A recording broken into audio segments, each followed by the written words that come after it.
কোনো রকম বাটা মশলা ভাজা মশলা ছাড়াই নিরামিষ ঘুগনি এইভাবে বানালে দারুণ টেস্টি হয়।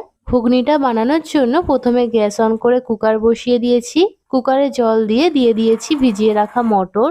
এখন সামান্য নুন দিয়ে ঢাকনা বন্ধ করে মটর সিদ্ধ করে নিচ্ছি।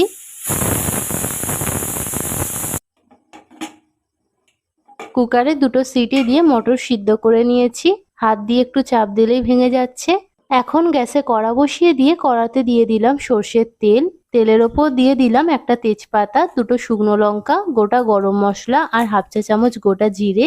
এখন দিয়ে দিলাম ঘুগনির জন্য কিউব করে কেটে রাখা আলু।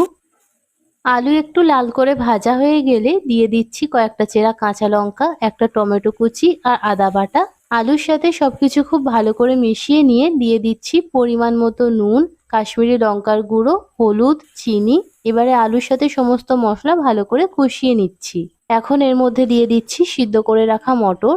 আলুর সাথে মটর বেশ কিছুক্ষণ ভালো করে কষিয়ে নিয়েছি।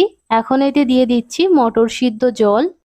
জল দেওয়ার পরে এটা ফুটে উঠলে ঢাকা দিয়ে বেশ কিছুক্ষণ রান্না করে নিয়েছি। এখন আলু আর মটর একটু ম্যাশ করে নিচ্ছি, এতে ঘুগনিটা খেতে আরো বেশি ভালো লাগবে।